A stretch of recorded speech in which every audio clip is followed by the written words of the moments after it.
दिनैथ' गोजोननाय मोनबाय जि खामानिखौ जों एसे समसिम मावनो हायाखैमोन। मानोना मिडियानि जुगाव मोनसे मोजां प्रजुक्ति बे जिनिसा गैयाबा जोङो जा साननाय जा मावनाय बेफोरखौ जों स्पिडि महरै जोङो मावनो हाया आरो दिन्थिनो हाया। बेनिखायनो दिनै बे बड'लेण्ड बुब्लिनि आरो मोनसे आगान सुरबावनायखौ लोगो मोनफैनानै आं गोसोखौ गोजोननाय मोनदों। बे कमिउनिकेसन होननाय जिनिसानो बिराद जिनिस। कमिउनिकेसनाव जों जुदि आवगायोब्ला जोङो माने बहुद खामानिखौनो जों थाब मावनो हायो।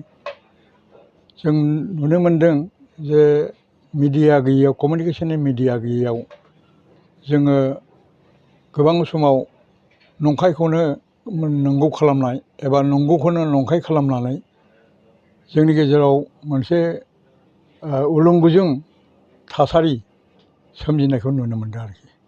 दा जोंनि गेजेराव जुदि थाबनो बे मिडियानि गेजेरजों थाब खोथाफोरखौ बुंनानै एबा सुद्रायनानै खोन्थालायनो हायोब्ला अब्ला उननि जा जेंना सोमजिनो हानाय बाथ्राफोरखौ जोङो होबथानो हायो।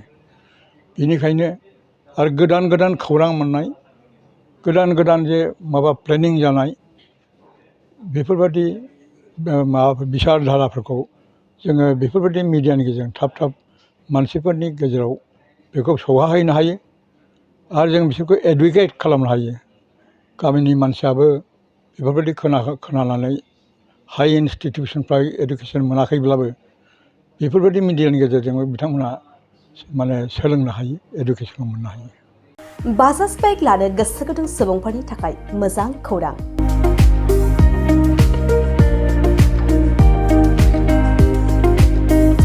क'क्राझार जिल्लानि सेरफांगुरियाव थानाय पंका एन्टारप्राइज बाजाज श'रुमआ इन्डिपेन्डेन्स डेनि स्पेशेल अफारखौ लानानै फैदों।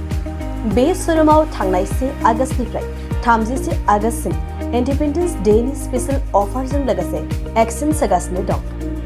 बायग्रा सुबुंफ्रा एसेल' बिबांनि रां होग्रोनानै प्लेटिनियानि गासैबो बाजाज सिटीनि गासैबो मडेल आरो पालसार 125नि गासैबो मडेलफोरनि बाइकखौ आरसि इन्सुरेन्स लाफानानै 10,999 रां बेसेनावनो लवेस्ट डाउन पेमेन्ट होनानै बाइक लानो हागोन। नोंथांमोना सेरफांगुरि आरो सराइबिलाव थानाय पंका एन्टारप्राइज बाजाज श'रुमाव इन्डिपेन्डेन्स डे स्पेशेल अफारनि खाबुजों नोंथांनि लुबैनाय बाजाजनि बाइकखौ लांफैनो हागोन।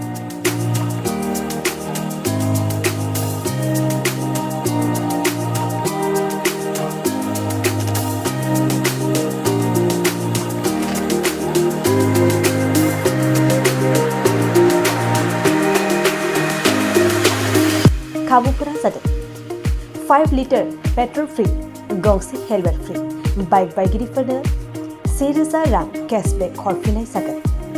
जुदि नोंथांमोनहा गोसो दंब्ला आबुङै मिन्थिबावनो थाखाय नैबे मबाइल नम्बर 9395303476 आरो 9101547892 आव थोंजों सोलायलांनो हागोन।